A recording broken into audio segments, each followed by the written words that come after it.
Hey guys, it's Elizabeth, Finding Elizabeth. So Kindle I make my videos on the Kindle, and I think it downloaded a new operating system, and everything looks kind of weird on this video, so hopefully it comes out okay.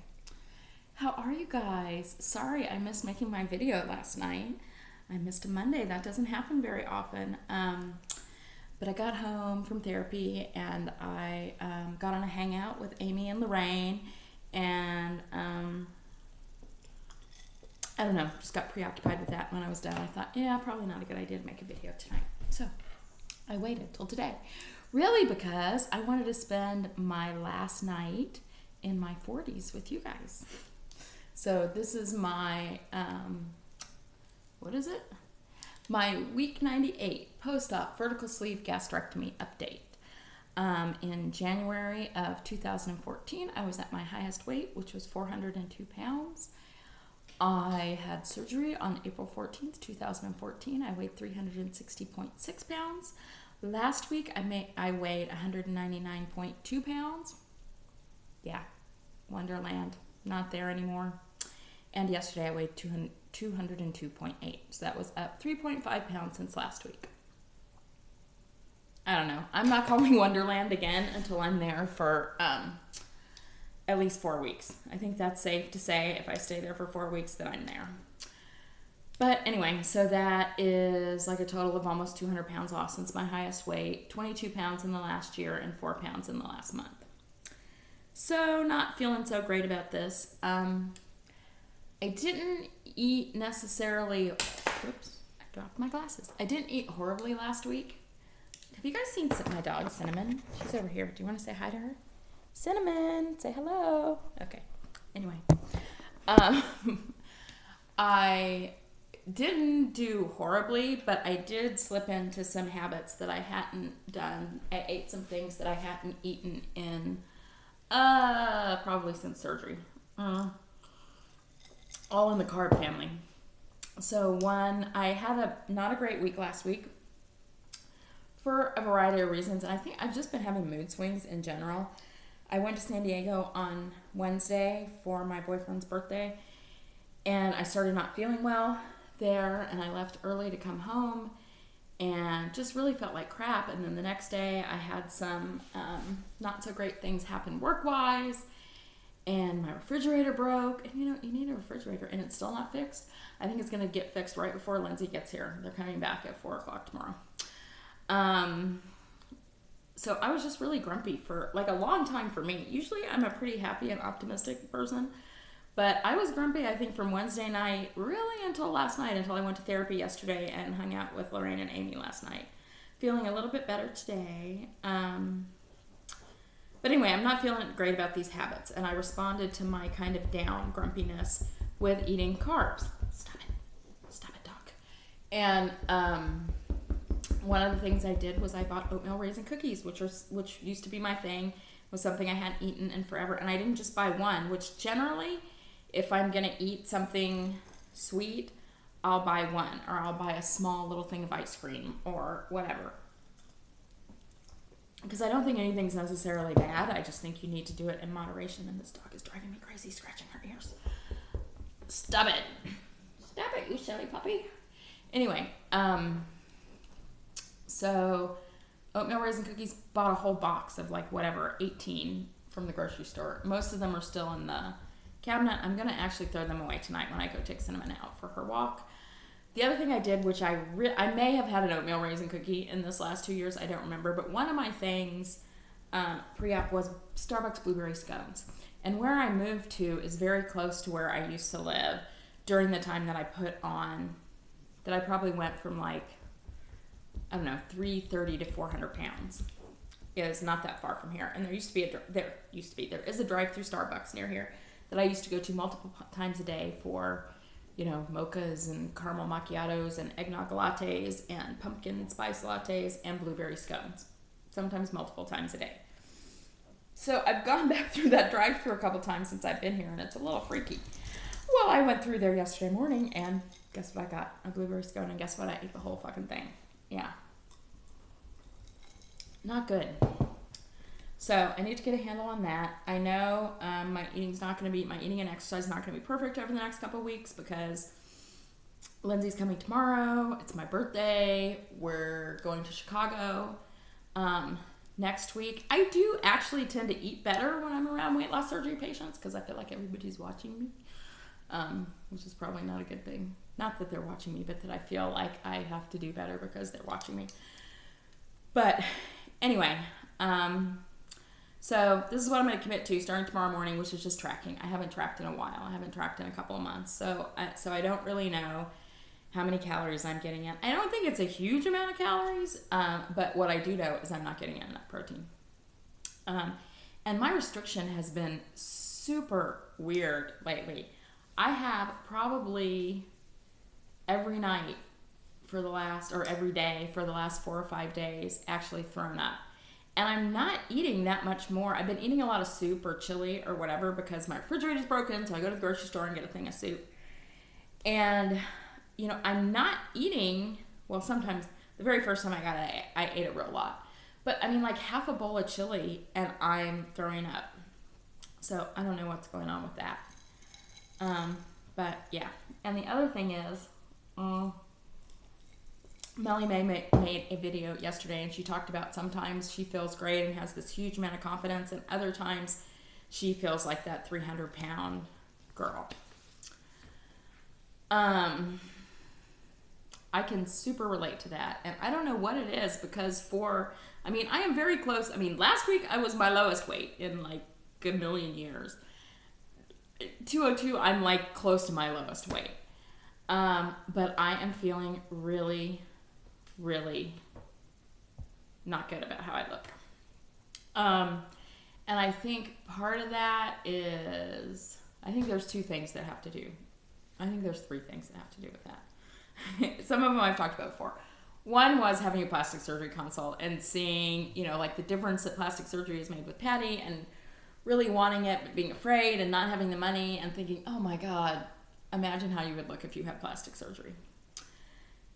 But I'm scared because that is like serious fucking surgery. And I was thinking about asking my dad to help with that, but I haven't because I'm scared to do it. And also Dr. Captain said I needed to finish losing my weight and stay there for 3 months, which who knows. When that number of the amount of weight I've lost in a year is only 22 pounds. Yeah. How many minutes are we at? Oh Jesus. Okay. I gotta get talking. So anyway, part of it's the plastic surgery thing. Part of it is my new house is so much lighter and brighter than my other house and has full-length mirrors everywhere. So I see myself more without clothes on. And it is not a pretty thing. Just saying. And also because I'm in a relationship and someone else is seeing me without my clothes on, I'm even more sensitive to it. So, yeah. Anyway, feeling, I don't know, just not feeling great about how I look, not feeling great about how I look weight-wise, not feeling great about how I look age-wise, because I posted a side-by-side from last March 1st, because it came up in a memory. And that was probably like a 22 to 25 pound difference from today. And number one, it didn't look to me like I'd lost that much weight since then, but I know I have because I can't wear the jeans and the shirt I was wearing that day I've given away because they were too big. But what I did notice was how much older and more lined my face looked. So wasn't crazy about that. So I don't know. I need to turn it around. I know it really is all about what I'm thinking. So yeah, need to do that. But anyway, I wanted to take a minute or two to reflect on my 40s since tomorrow morning I will be 50, which is insane. I found a couple things today because I took like the room that Lindsay's sleeping in upstairs. That's where I put like all the stuff that I didn't want to deal with right now, which were like books and pictures and blah blah blah. And so I found some stuff today. One was I only have a birthday party every 10 years. So I had at my 40th birthday party, I had a little book where people wrote down their wishes for me or whatever over the next 10 years. So that was kind of freaky, number one, because it just seemed like it was yesterday.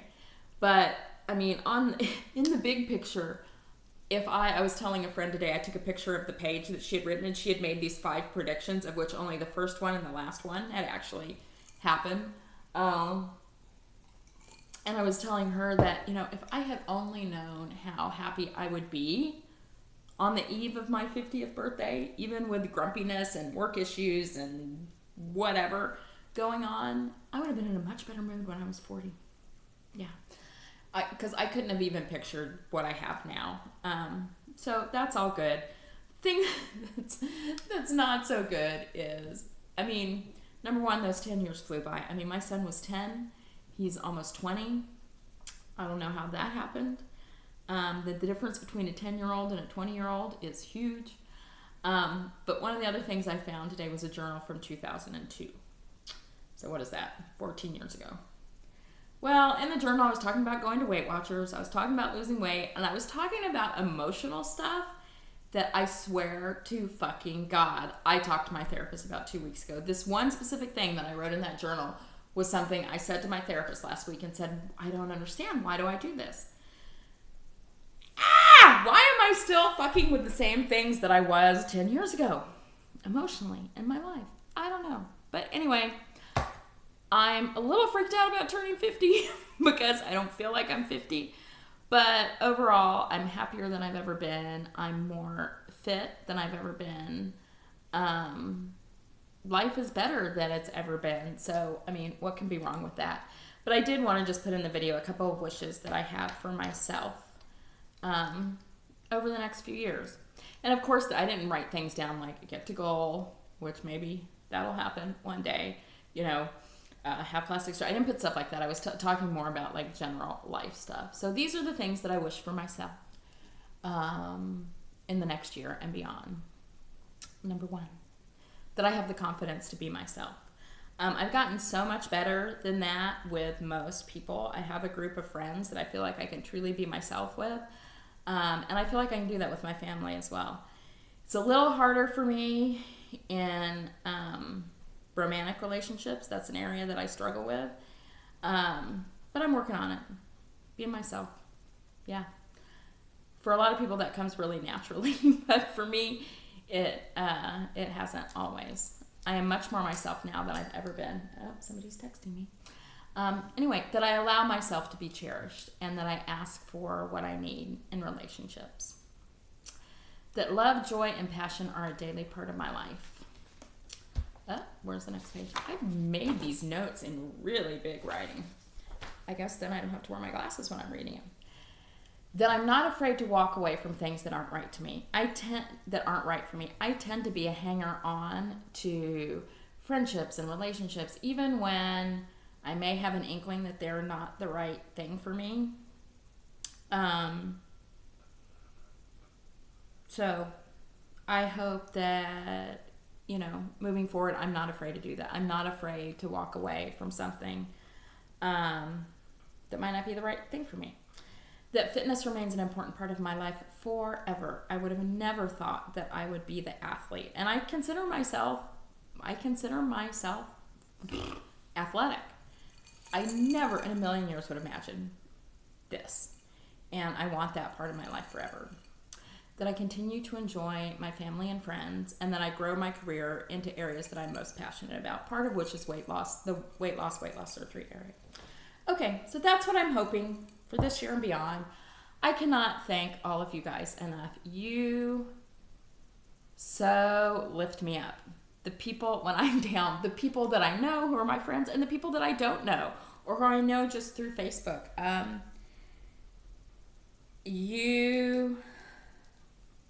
I cannot tell you what a difference you all have made on this journey for me. So anyway, thank you. Thank you for subscribing. Thank you for watching, and thank you for always being there to support me. I really appreciate it, and I love you all. And maybe Lindsay and I will do a video while she's here. We'll see. All right. I'll talk to you guys later. Have a great week. Bye.